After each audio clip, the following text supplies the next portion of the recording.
Operation सिंदूर के बाद देश के जांबाज जवानों का जोश बढ़ाने खुद जवानों के बीच प्रधानमंत्री पहुंचे।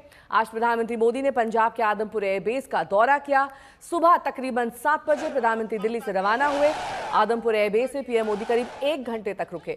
वहां उन्होंने सैनिकों से बातचीत की। आदमपुर एयरबेस भारत के उन एयरफोर्स स्टेशन में शामिल था जिसे पाकिस्तान ने 9 और 10 मई की रात निशाना बनाने की कोशिश की थी। आदमपुर एयरफोर्स स्टेशन को देश के दूसरे सबसे बड़े एयरबेस में गिना जाता है। इसे MiG-29 फाइटर जेट का घर भी कहा जाता है।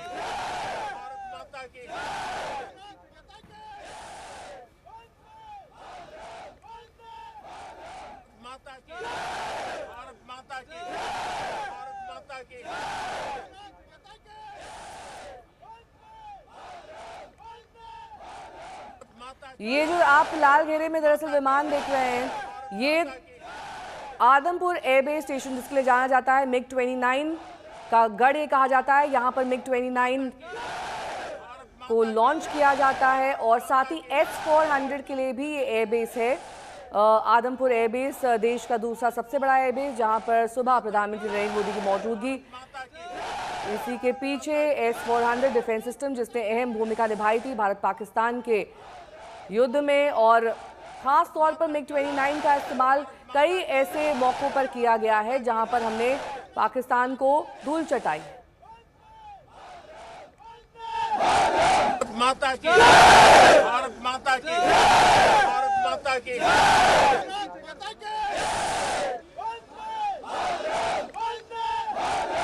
माता की, भारत माता की, भारत माता की।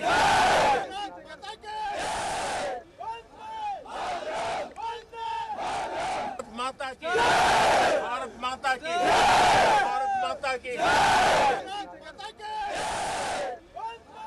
ये तस्वीर प्रधानमंत्री की MiG-29 के साथ आप देख रहे हैं और पीछे बैकग्राउंड में भी इन तस्वीरों में लगातार MiG-29 दिखाई दे रहा है।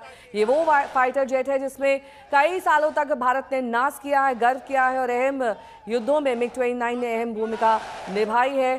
आज आदमपुर एयरबेस में जवानों के बीच जब प्रधानमंत्री की मौजूदगी तो S-400 भी बैकग्राउंड में आप देख सकते हैं। ये वो एयर डिफेंस सिस्टम है जिसकी बदौलत इस बार पाकिस्तान ने मुंह की खाई है। हिंदुस्तान ने सबसे ज़्यादा इस्तेमाल S-400 का इस पूरी लड़ाई में जो बीते 3 दिन तक चली उसमें किया, और S-400 और MiG-29 ही आज के बैकग्राउंड में इस पूरी तस्वीरों में लगातार दिखाई देते रहे। मंजीत नेगी मेरे सहयोगी जुड़ गए हैं तमाम जानकारी के साथ। मंजीत, बहुत अहम ये पिक्चर्स हैं। S-400 डिफेंस सिस्टम जिसमें भारत ने पूरी तरह से बैक किया, उसी का इस्तेमाल सबसे ज्यादा हुआ और शायद यही S-400 था जो लगातार चर्चा का विषय रहा। जब भी एनालिसिस इस भारत पाकिस्तान युद्ध की गई, सबसे ज्यादा चर्चा का केंद्र S-400 और आज वो तस्वीरों में बैकग्राउंड में। देखिए नेहा, S-400 भारत ने जब खरीदने की बात की थी तब से लेकर अब तक ये चर्चा का विषय है। इस वक्त जब अमेरिका की मध्यस्थता की बातें की जा रही हैं कि अमेरिका ने दोनों देशों के बीच मध्यस्थता कराई, उस वक्त भी S-400 की चर्चा हो रही है। क्योंकि जब भारत ने रूस से S-400 लेने की बात की थी, क्योंकि इस वक्त ये दुनिया का सबसे एडवांस मिसाइल सिस्टम है जो 5000 किलोमीटर तक जिसकी मारक क्षमता है, जिसमें अलग अलग long, short range, medium range, long range की मिसाइल सिस्टम है, और वो एक तरह का सबसे कारगर डिफेंस और ऑफेंस दोनों तरह का मिसाइल सिस्टम है। और पाकिस्तान ने ये दावा किया था कि आदमपुर एयरबेस पर पाकिस्तानी एयरफोर्स का जो हवाई हमला रहा है ड्रोन के ज़रिए, मिसाइल के ज़रिए, उसमें आदमपुर एयरबेस पर S-400 मिसाइल सिस्टम को नुकसान पहुंचाया। और इसीलिए प्रधानमंत्री नरेंद्र मोदी का यहाँ पर उन लड़ाकू विमान पायलट के बीच में पहुँचना, S-400 की तस्वीरें दिखाना, ये साफ संदेश है कि पाकिस्तान ने जिस तरह का प्रोपेगेंडा किया उसमें उसका कोई सिर पैर नहीं था। और लगातार पाकिस्तान ज़मीन पर और आसमान में लड़ाई लड़ने के बजाय साइबर स्पेस में लड़ाई लड़ रहा था, सोशल मीडिया में लड़ाई लड़ रहा था, जो सच्चाई अब सामने आ रही है। भारतीय वायुसेना के जो DG एयर ऑपरेशन है, जो ऑपरेशन को कमांड करते हैं, उन्होंने तस्वीरों के जरिए दिखाया कि पाकिस्तान के 11 अलग अलग जो एयर बेसेस हैं, महत्वपूर्ण एयर बेसेस हैं, इस्लामाबाद, लाहौर, सरगोदा, सियालकोट, हर जगह जो पाकिस्तान के महत्वपूर्ण एयर बेसेस हैं, 11 एयर बेसेस में पाकिस्तानी वायुसेना के command control centre, drone centre, उनके रडार सिस्टम, सबको भारतीय वायुसेना की लड़ाकू विमान ने मिसाइल के जरिए, ड्रोन के जरिए नेस्तनाबूद करने का काम किया है। और यहाँ आदमपुर एयरबेस पर प्रधानमंत्री का खुद पहुँचना ऑपरेशन के बीच में और वो सारे सिस्टम वहाँ पर देखना, ये दिखाता है कि पाकिस्तान किस तरह का झूठ बोल रहा था।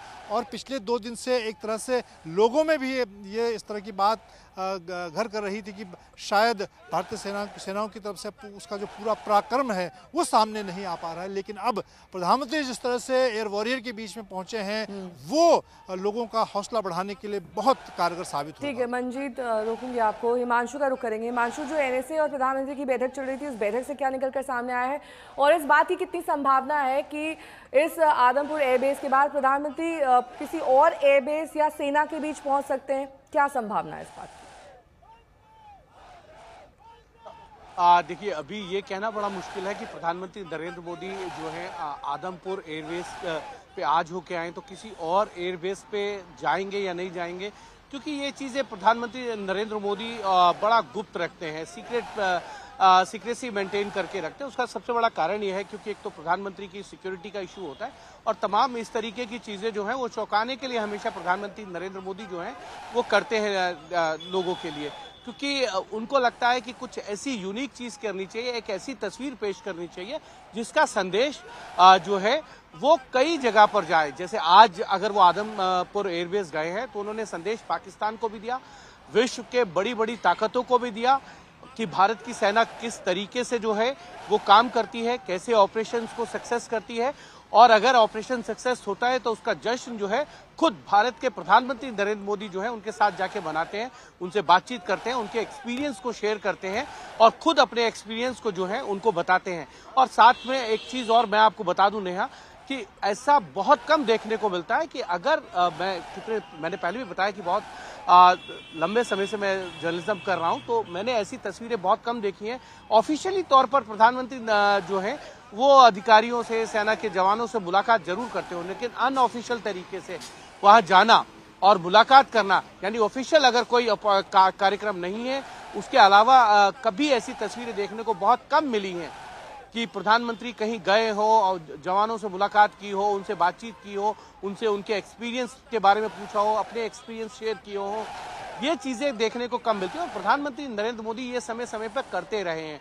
दूसरी चीज ये है क्योंकि एनएसए अजीत डोभाल की आज जो है प्रधानमंत्री नरेंद्र मोदी के साथ फिर से मीटिंग की और जो सिचुएशन बनी हुई है बॉर्डर एरिया पे, उसकी पूरी रिपोर्ट्स जो है वो एनएसए अजीत डोभाल ने जो है वो उनके साथ शेयर की, ब्रीफ उनको किया, बताया कि क्या किस तरीके की सिचुएशन है, कैसे सेना वहां पर डटी हुई है, उनका डिप्लॉयमेंट जो है अभी पीछे नहीं लिया गया है, क्योंकि कल जो डीजीएमओ की बैठक हुई थी उसमें क्या बातचीत रही और उसमें किस तरीके से जो है पाकिस्तान का क्या रिस्पांस रहा, दोनों सेनाओं की अगली डीजीएमओ की जो बैठक है वो। हिमांशु और मंजीत इस तमाम जानकारी के लिए आपका।